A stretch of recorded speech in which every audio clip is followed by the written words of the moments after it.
So guys, welcome back to the channel. This right here is the surface conducting wireless speakers made by Vivitar. Now I actually had a review, I think about 9 months ago, where I did this review.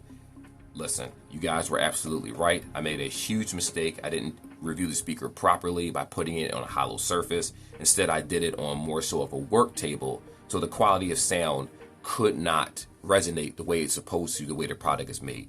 Now you can stick this on many different surfaces, whether it's a guitar, hollow guitar, whether it's a wooden table and other things. Today we're going to do it on a wooden guitar so you can hear the quality of how it sounds. And I gotta say, I already did that section. I'm just doing this opening for you guys. I made a huge mistake, my bad. And you know, when you make mistakes, you gotta own up to it, rectify it, and do the review properly. And so that's what I'm doing now. Anyway, timestamps are in the description. For anyone that wants to skip to that part, go ahead and do so, but I'm not going to waste any more time. Let's get right to the review.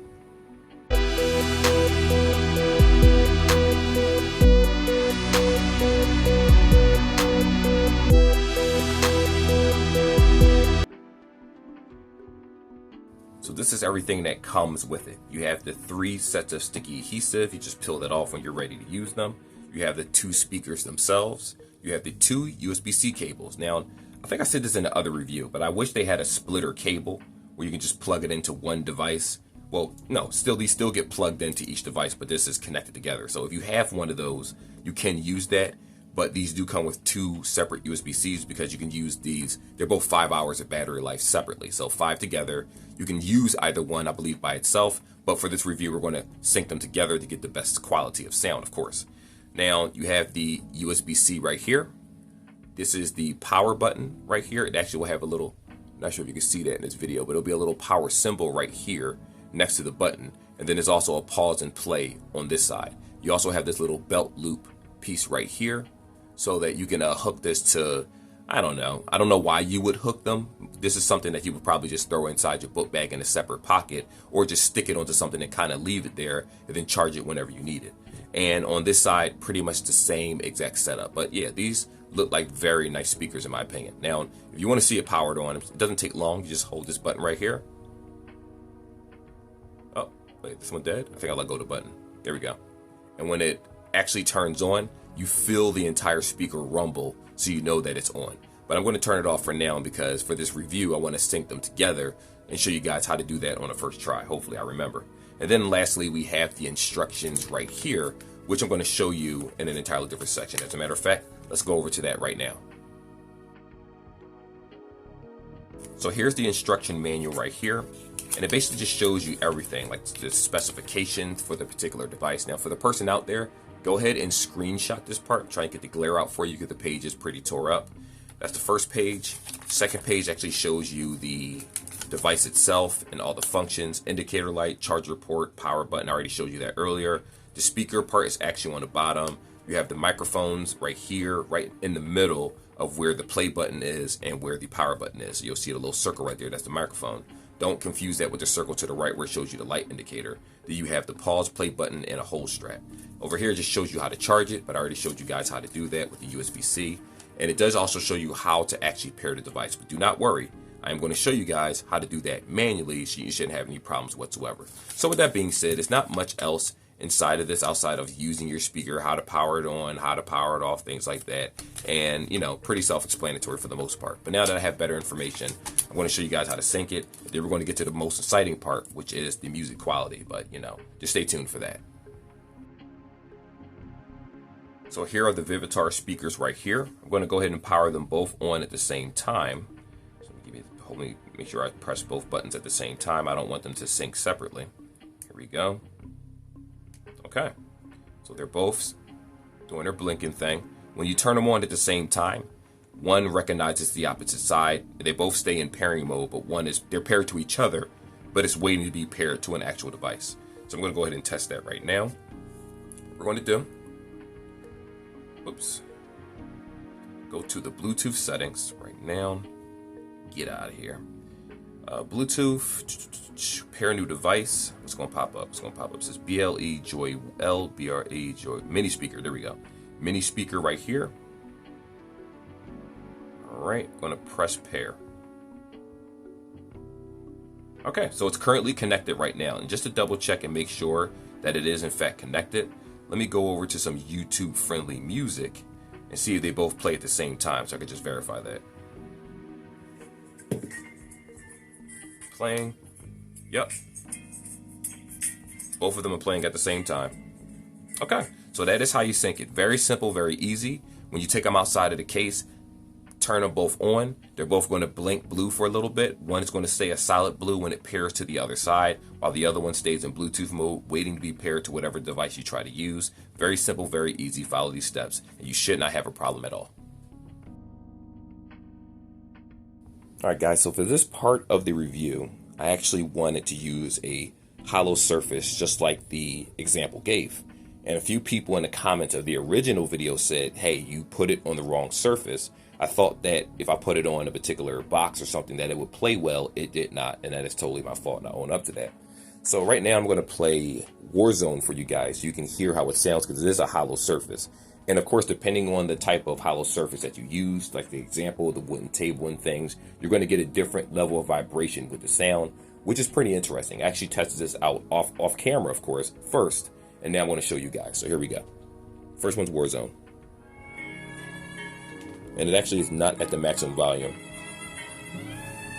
I'm going to turn it up in a second when the beat drops. Here we go. Okay.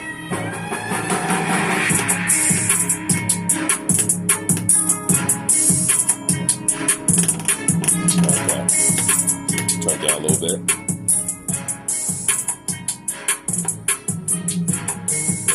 Sounds pretty good, honestly.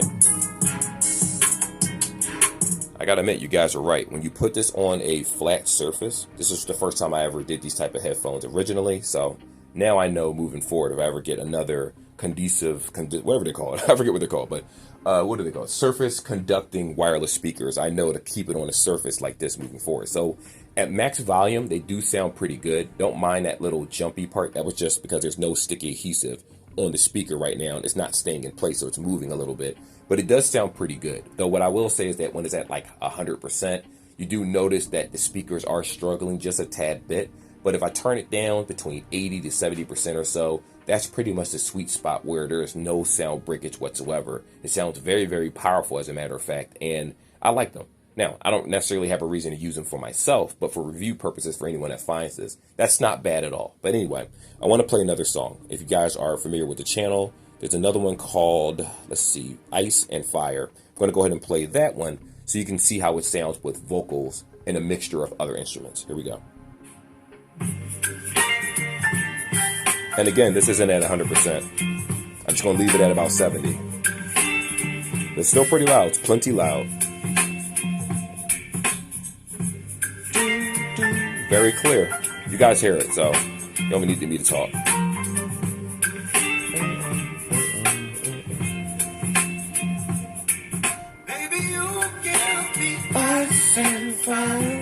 Sounds good. It's clear. Wow.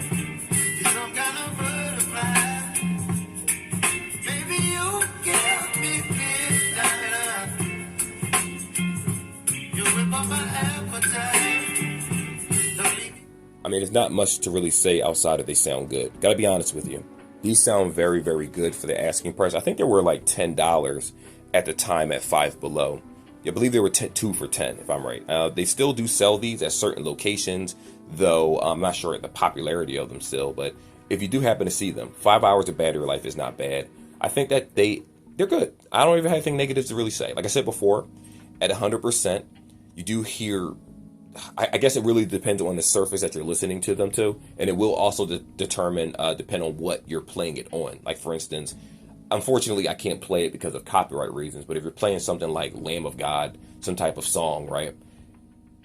I'm not going to say it can't handle the bass or anything, because it can, but you can notice that the speakers are struggling a little bit when something has that much going on in the background. But for regular rap, R&B, a lot of rock songs, I played Tekashi 6ix9ine like I normally do, did some rap music, I hopped over to the rock genre, did some AC/DC, played, what's that song? I forgot the name of the band, but Carry On, Wayward Sons. I played a bunch of different songs, and everything came out pretty smooth and pretty well, so I can't complain about the music quality at all. Like I said earlier, listen, my bad. I did it wrong. And these are actually really good for the asking price. And I can't even say anything bad about it. But anyway, I'm going to close this video off by doing the usual. Let you know the specifications and all that good stuff. And is it worth the actual asking price?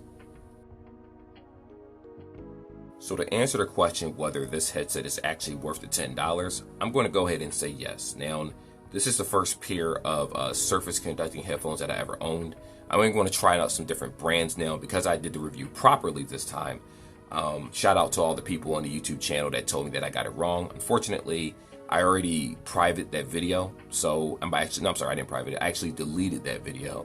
So I couldn't get your names that corrected me. So I do apologize for that. But if you see the next video with this particular product, appreciate you guys, giving me a told you so in the comment section because I didn't mess up. So I deserve that. But anyway, they do sound pretty good. 5 hours of battery life is not bad. Doesn't take too long to actually charge them. If you put them on a pretty solid surface, you can get pretty amazing sound if you have them both together. Big sound actually, and it can fill up a smaller room. Of course, if you have other people in the room with you, you are going to be able to overpower the speaker if you have like a crowd of people. But for the most part, you can walk from your dining room to your kitchen. You should be able to hear the music just fine. They do the job. And believe it or not, Vivitar, I'm not going to say I have the best relationship with some of their products, but this particular one is good. Like I said, I removed that other video.